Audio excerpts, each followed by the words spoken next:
இன்னைக்கு வந்து முத்தமிழ் அறிஞர் கலைஞர் அவர்களோட பிறந்த நாள். அவர் வந்து தமிழுக்காகவும் தமிழ்நாட்டு மக்களுக்காகவும் நிறைய பண்ணியிருக்காரு. அவருடைய ஆட்சி எப்படி இருந்துச்சு? கலைஞரை பற்றி பேசணும்னா எத்தனையோ ஸ்கீம் போட்டிருக்கிறார். சொல்ல வேண்டும் என்றால் என்ட்ரன்ஸே இருக்கக்கூடாது அப்படின்னு போராடி வந்தவர். கம்யூனிட்டி ரிசர்வேஷன் அவரை விட சிறந்தவர் யாருமே சொல்ல முடியாது. ரிசர்வேஷனை அருமையாக கொண்டு வந்தார். ரெக்ரூட்மெண்ட் எந்த ரெக்ரூட்மெண்ட் இருந்தாலும் சரி, அந்த ரிசர்வேஷனை சரியாக ஃபாலோ பண்ணலைன்னா அன்றைய அமைச்சர் மாதவன் மூலமாக ரிசர்வேஷனை சரியாக இம்ப்ளிமெண்ட் பண்ணது தலைவர் கலைஞர் தான்.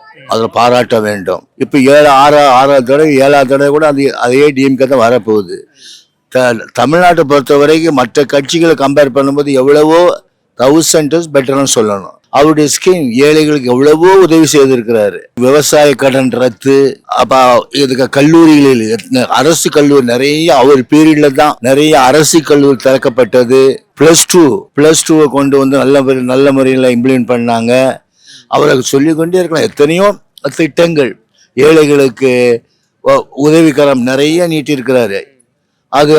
அது போக இந்த நியாய விலை கடைகள் மூலமாக அரிசி போடுறது. அண்ணா கொண்டு வந்த ₹1 ஒரு படி அரிசி, அந்த திட்டத்தில் அவர் நிறைவேற்றினார்.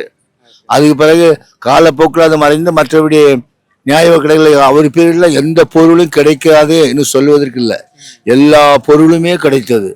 அவர் ஏழைகள் பக்கம் இருந்தார், அதில் சந்தேகமே கிடையாது. மாணவர்களுக்கும் நிறைய சலுகைகள் கொடுத்தார்.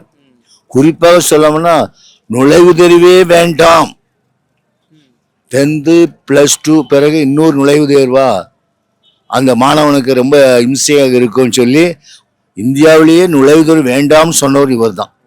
அது யாரும் மறுக்க முடியாது. கண்டிப்பா பொற்கால ஆட்சி தான் சொல்ல முடியும்.